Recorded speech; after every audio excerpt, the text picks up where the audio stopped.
In driving, we need to be vigilant and pay attention to traffic signs.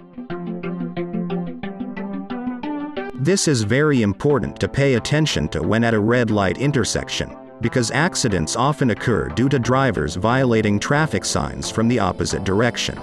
Be careful when at traffic lights. Often we see motorcyclists or cars looking at traffic lights from another direction.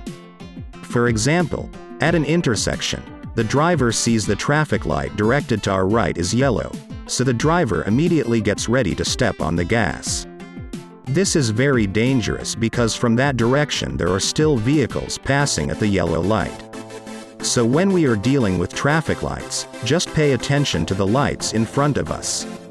When it's green, we just need to move forward, of course, by paying attention to the traffic conditions around it.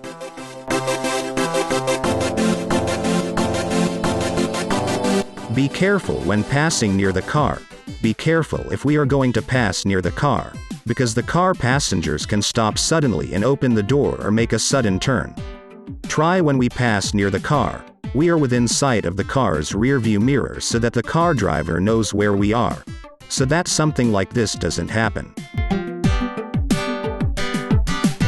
If you ride a motorbike, be careful when driving next to a car around corners. When the car turns a corner, the rear side of the car tends to be closer inward due to the difference in turning radius between the front and rear tires, so it is not safe for a motorcycle to be in deep corners when the car is cornering.